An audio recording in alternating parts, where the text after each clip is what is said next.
Hello friends, मैं सी संगीता और आज हम अपनी वीडियो में जानने वाले हैं स्टेटमेंट ऑफ फाइनेंशियल ट्रांजैक्शंस के बारे में, जिसमें हम बात करेंगे जिसमें रिपोर्टिंग करनी होती है फॉर्म 61A में, जिसमें कि हमें 2 लाख से ज़्यादा कैश रिसीव होने पर रिपोर्टिंग करनी होती है। तो किसे करनी होती है, इनकम टैक्स का कौन सा सेक्शन इसको डील करता है, क्या इसके रूल्स हैं, क्या फॉर्म है, ये हम अपनी वीडियो में इसमें आज डिस्कस करने वाले हैं। तो अगर आपको ये वीडियो अच्छी लगे तो इसे लाइक और शेयर ज़रूर करें, और अगर आपको अच्छी लग रही है तो इस हमारे चैनल को टैक्स वे ग्लोबल को सब्सक्राइब कर लें, ताकि हमारी वीडियोस जो हैं आप तक पहुंचती रहें। तो क्या ये फॉर्म होता है, क्या हम स्टार्ट करते हैं। इस फॉर्म में SFT statement of financial transaction, ये एक स्पेशल तरह की रिपोर्टिंग है जो कि इनकम टैक्स में रिक्वायर्ड है। तो इनकम टैक्स का कौन सा सेक्शन इसको डील करता है, ये सेक्शन डील करता है सेक्शन 285BA। ये सेक्शन क्या बताता है, इसके कॉरस्पॉन्डिंग कौन से रूल एप्लीकेबल होंगे। रूल इसमें जो इसके लिए रूल्स हैं वो हैं 114E के रूल्स। और फॉर्म कौन सा होता है इसके लिए, फॉर्म होता है 61A जो ऑनलाइन फिल करना होता है। तो जो सेक्शन 285BA है वो हमें क्या बताता है कि कौन कौन इसे भरेगा, किसे इस फॉर्म को भरने की रिक्वायरमेंट है, किन ट्रांजैक्शंस के लिए कब ये फॉर्म भरना है, और क्या क्या उसको काम करने हैं इस रिपोर्टिंग के अलावा। और अगर फॉर्म नहीं भरा तो फिर क्या प्रोविजंस एप्लीकेबल होंगे, सेक्शन हमें ये बताता है। और रूल हमें क्या बताता है, रूल 114E उन ट्रांजैक्शंस को बताता है जिन ट्रांजैक्शंस को हमें इस फॉर्म में रिपोर्ट करना है। तो कौन कौन सी ये ट्रांजैक्शंस हैं जो हमें इस फॉर्म में रिपोर्ट करनी है, वो हमें रूल 114E के बताते हैं। और फॉर्म तो है ही 61A, जो कि इनकम टैक्स की साइट पे अवेलेबल होता है, ऑनलाइन इसे फाइल कर सकते हैं। तो हम पहले सेक्शन देख लेते हैं कि सेक्शन हमें क्या बताता है। सेक्शन 285BA जो बताता है कि any reporting entity being an assessee कोई भी हो। और इसके अलावा अगर बात करूं मैं, तो इसमें एक रिपोर्टिंग एंटिटी की एक लिस्ट दी गई है, जिसमें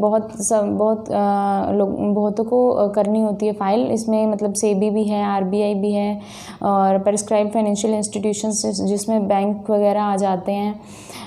और इसके अलावा गवर्नमेंट की बॉडीज़ जो हैं, रजिस्ट्रार है, और रजिस्ट्रार, सब रजिस्ट्रार है, पोस्ट मास्टर जनरल है, इन सब को जो है रिपोर्टिंग करनी होती है। रिपोर्टिंग किन ट्रांजैक्शंस की करनी होती है, जो कि हमें 114E में बताए गए होंगे। तो उन ट्रांजैक्शंस को अगर ड्यूरिंग द फाइनेंशियल ईयर हुई हैं, उनकी लिमिट एक्चुअली लिमिट भी बताई गई है, जो ट्रांजैक्शंस प्लस उनकी क्या लिमिट क्रॉस होने पर जो है रिपोर्टिंग करनी होती है। तो वो जो रूल्स बताए गए हैं, अगर वो उस तरह की ट्रांजैक्शंस हमारे फाइनेंशियल्स में आ रही हैं, जो भी है, तो उन ट्रांजैक्शंस की रिपोर्टिंग करनी होती है इन पर्सन को, जो कि इस सेक्शन में डिफाइंड है, सेक्शन 285BA में। तो इनमें इन रिपोर्टिंग एंटिटी की जो लिस्ट दी गई है, उन्हें क्या क्या इस तरह की जो ट्रांजैक्शंस जो रूल्स में बताई गई हैं, उनका रिकॉर्ड मेंटेन करके रखना है, उनको रिपोर्ट करना है। और इसके साथ साथ आगे भी अगर कॉरेस्पॉन्डेंस होना है इन ट्रांजैक्शंस के रिगार्डिंग, तो वो भी यही पर्सन्स जो हैं रिस्पॉन्सिबल रहेंगे रिपोर्टिंग के लिए। तो किस तरह के ट्रांजैक्शंस को बताया गया, सेक्शन बताता है कि परचेज की, सेल की ट्रांजैक्शंस आइदर गुड्स की हों या सर्विस की हों या वर्क कॉन्ट्रैक्ट्स की हों, और या फिर डिपॉजिट्स हैं या एक्सपेंस भी हैं। तो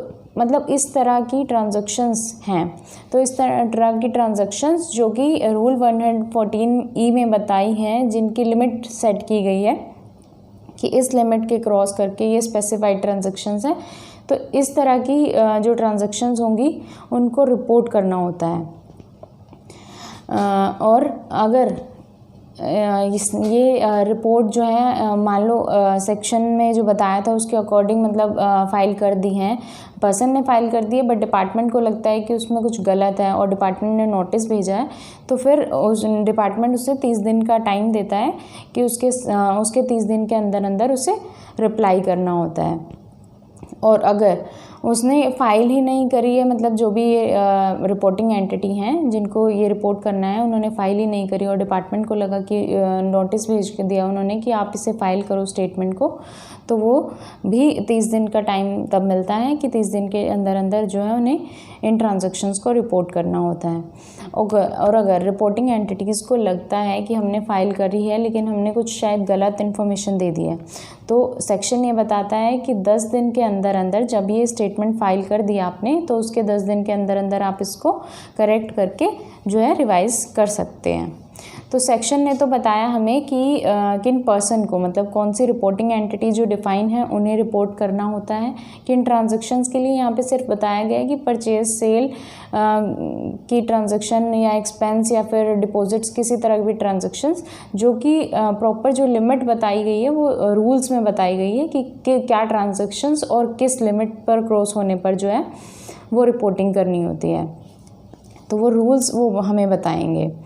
इसके अब रूल्स पे अगर हम आते हैं तो 114E के रूल्स जो हैं वो रूल्स बताते हैं कि अगर मैं एक दो एग्जांपल ले रही हूँ, बट हम जो कवर करेंगे वो ऑडिट वाला 44AB वाला मेन कवर करेंगे, बट अदरवाइज़ एक दो पॉइंट में क्रॉस करूँ तो कवर करूँ तो उसमें जैसे बैंक में अगर करंट अकाउंट में 50 लाख से ज़्यादा डिपॉजिट हुआ है या फिर सेविंग अकाउंट में 10 लाख से ज़्यादा डिपॉजिट हुआ है तो बैंक को रिपोर्ट करना होता है। बट हमारा जो इसमें है कि कॉमन पर्सन, मतलब जो सेक्शन 44AB में भी कवर हो जाते हैं, बहुत लोग कवर हो जाते हैं ऑडिट में, तो 44AB में जो पर्सन कवर होते हैं उन्हें किन ट्रांजैक्शंस की रिपोर्टिंग करनी होती है। तो अगर हम बात करें तो जो पर्सन 44AB में कवर हो रहे हैं, ऑडिट में थे और उनकी during the financial year cell की ट्रांजैक्शंस के रिगार्डिंग, मतलब अगर सेल करी है और उसकी जो पेमेंट आई है वो मोर देन 2 लाख कैश में रिसीव हुई है, तो उन ट्रांजैक्शंस की रिपोर्टिंग जो है वो करनी पड़ेगी एज़ पर दीज रूल्स। तो अब अगर हम बात करें तो इसमें जो है रूल्स में ये भी बताया गया है कि एग्रीगेशन का रूल्स लगता है। अब ये एग्रीगेशन का रूल क्या होता है वो बताएंगे, लेकिन ये जो 44AB के लिए है, जस्ट टू क्लैरिफाई कि इस पे नहीं लगता है, बट ये एग्रीगेशन का रूल क्या होता है वो हम एक बार जान लेते हैं। तो एग्रीगेशन का रूल हमें 3 चीज़ें बताता है कि सेम अकाउंट की ट्रांजैक्शंस, मतलब सेम अकाउंट मतलब सेम, जैसे अगर बैंकों को रिपोर्ट करनी है तो सेविंग की सारे अकाउंट्स का टोटल करके हम लिमिट देखते हैं, और ऐसे ही करंट अकाउंट है तो करंट अकाउंट के सारे अकाउंट्स का टोटल करके एक पर्सन के तब वो अमाउंट चेक किया जाएगा, जैसे 50 लाख या 10 लाख जो भी था। और इसी तरह अगर सेम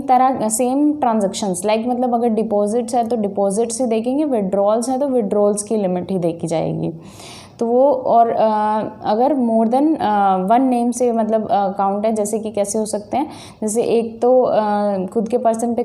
नाम पे कराया है अकाउंट ओपन और एक जॉइंट अकाउंट से कराया, तो उन अकाउंट्स का भी क्लबिंग करके एग्रीगेशन करके जो है तब देखी जाती है ये लिमिट कि ये क्रॉस करिए। बट जो ये एग्रीगेशन का रूल है वो स्पेसिफिकली जो है सेल ऑफ प्रॉपर्टी की रिपोर्टिंग होती है, सेल परचेज ऑफ प्रॉपर्टी, और दूसरा ये 44AB की जो रिपोर्टिंग होती है उस पर एप्लीकेबल नहीं होता। इसका मतलब क्या हुआ? इसका मतलब ये हुआ कि एक पर्सन को अगर मतलब सेल करी है ड्यूरिंग द फाइनेंशियल ईयर, वो एक्सीड करती है, मतलब इन एग्रीगेट टोटल एक्सीड कर रही है, बट अगर हम ट्रांजैक्शन वाइज जाएँ तो किसी भी ट्रांजैक्शन का अमाउंट जो है वो अगर मतलब मान लो 2 लाख से ज़्यादा नहीं है तब रिपोर्टिंग नहीं करनी, बट चाहे बेशक एग्रीगेशन में वो 2 लाख से ज़्यादा है और 2 लाख से कैश ज़्यादा रिसीव हुआ। अगर हम फॉर एग्जांपल्स कुछ एग्जांपल अगर हम इस तरह डिस्कस करें, लाइक अगर छोटे छोटे इनवॉइस हैं बट इन एग्रीगेट 2 लाख से टर्नओवर ज़्यादा जा रही है, मतलब सेल ज़्यादा है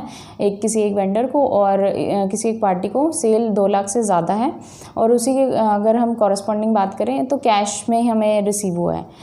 बट फिर भी रिपोर्टिंग नहीं करनी है, क्योंकि ये जो ट्रांजैक्शन वाइज चेक करना है, और ये ट्रांजैक्शन वाइज चेक करना है अगर हम पढ़ना चाहते हैं कि ये कहाँ डिफाइंड है, तो इसके लिए जो है एक प्रेस रिलीज़ आई थी, जो कि आई थी दिसंबर 16 में, जिसमें बताया गया था कि एग्रीगेशन रूल जो है ट्रांजैक्शन वाइज मतलब इसमें देखा जाएगा, एग्रीगेशन रूल अप्लाई नहीं होगा, वो ट्रांजैक्शन वाइज देखा जाएगा। तो अगर किसी को पढ़ना है तो वो इस प्रेस रिलीज़ को भी पढ़ सकता है। और अगर हम नेक्स्ट एग्जांपल लें तो इसमें क्या होगा कि जैसे कि 2 लाख से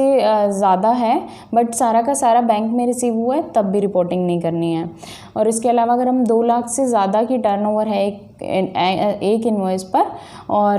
कैश रिसीव हुआ है, तो उस ट्रांजैक्शन की रिपोर्टिंग जो है करनी पड़ेगी। बट अगर हाफ में भी अगर कैश में रिसीव हुआ है, जैसे 5 लाख का सेल था एक इनवॉइस पर और उसमें से 3 लाख अगर कैश की रिसीविंग हुई है, तो वो ट्रांजैक्शन जो है रिपोर्ट करनी पड़ेगी। तो इस तरह से ये ट्रांजैक्शंस जो हैं रिपोर्ट करनी होती हैं।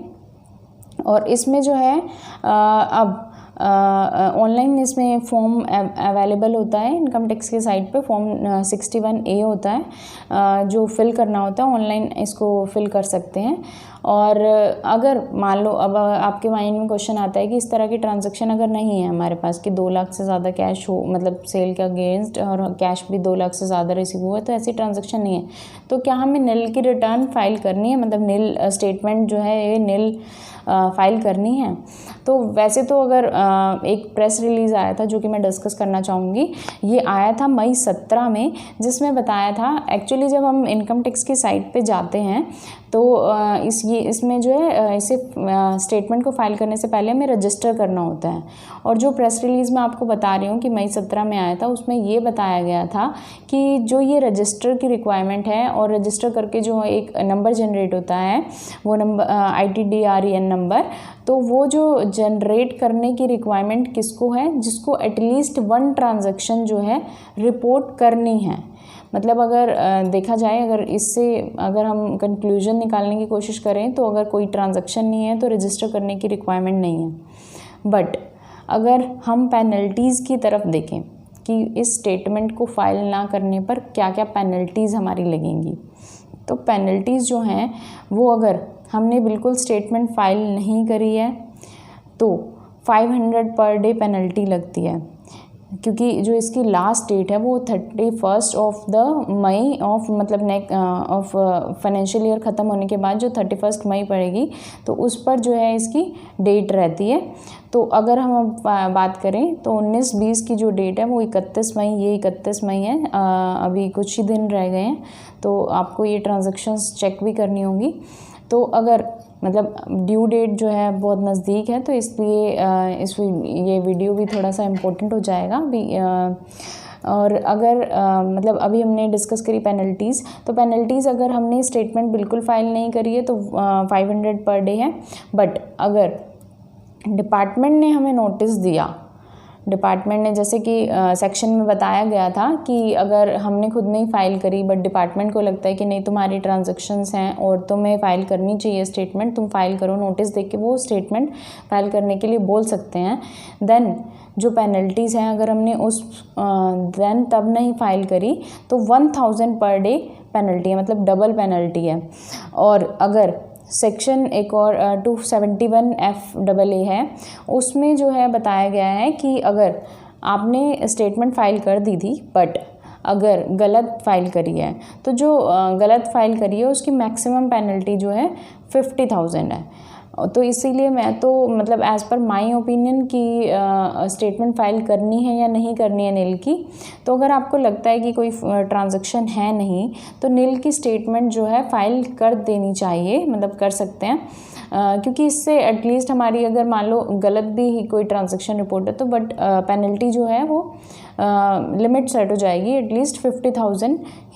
मतलब लिमिट हो गई कि मैक्सिमम जो है 50,000 से ज़्यादा पेनल्टी नहीं लग सकती है अगर गलत भी फाइल हुई है तो। बट अगर आपको लगता है कि निल की स्टेटमेंट फाइल कर देनी चाहिए तो आप कर सकते हैं इनकम टैक्स की वेबसाइट पर जो है ये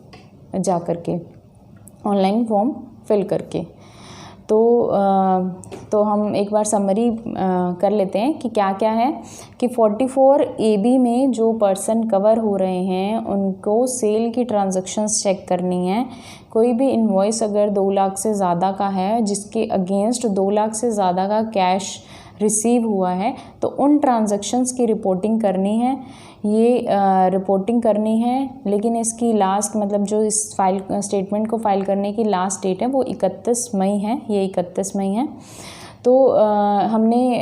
ये मतलब आप लोगों को इन्फॉर्मेशन अगर ये यूज़फुल लगती है तो आप लोग इसे और लोगों के साथ भी शेयर करें, ताकि वो भी अवेयर हो जाएं कि इस तरह की रिपोर्टिंग करनी होती है, जिसकी लास्ट डेट अभी 31 मई है। तो ज़्यादा से ज़्यादा इस वीडियो को शेयर करें और हमारे चैनल को सब्सक्राइब कर लें। अगर आपको हमारी वीडियो अच्छी लगी है तो इसे लाइक करना मत भूलिए। Thank you.